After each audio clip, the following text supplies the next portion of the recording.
This is the Dollemore Daily, and I'm Jesse Dollemore.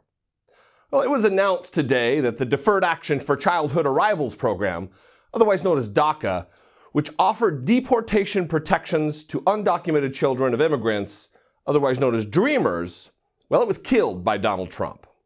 Well, let's be specific. The announcement didn't come from Donald Trump because he's a weak and feckless coward.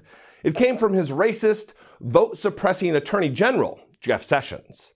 Recent polling revealed that DACA enjoyed wide support even across party lines.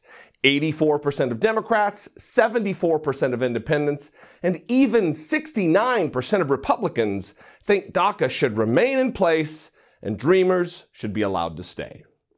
Even Donald Trump only a few years ago lent his full-throated support for it. Watch Donald Trump here with the hosts of Fox and Friends agreeing with him, calling DACA compassionate. Look, this is a matter of this isn't conservative. I'm the world's most conservative person. This isn't conservative. This is compassion. Is it amnesty? I guess to a certain extent, for a very limited number of people, it would be considered amnesty. But how do you tell a family that's been here for 25 years to get out? That's tough. Or if their kids are born here, they stay, the parents leave, and that's what Newt Gingrich's contention is. How can you be the party that is pro-family and dividing the family? How can you be the party that is pro-family and be dividing the family? Well, Kilmeade, that sounds like a great question right about now. So let's answer it. How has Donald Trump so radically changed his position? He used to share a sensible opinion on the matter, one of seeming reason, compassion, and decency. And now his cruel and ridiculous move as president has the racist alt-right white supremacists in America singing Trump's praises.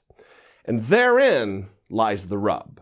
Support for Donald Trump is on life support, and in order to stop the bleeding, he needs to reinforce the strongest pillars of his base. And the core of his base are racist white supremacists and white nationalists, like the ones we saw marching recently in Charlottesville and screaming about Jews not replacing them. In doing this, Donald Trump is proving to yet another segment of America that he is willing to align himself with the darkest, most sinister, and dangerous forces in our nation as long as it keeps him in power. Even if it's at the expense of almost 1 million innocent dreamers who did nothing but be brought here by their parents when they were children, who were desperate enough to make a better life for them. Paul Ryan needs to step up here, and the Congress had better do the right thing. Do the right thing by standing in the gap for these kids who make our country stronger.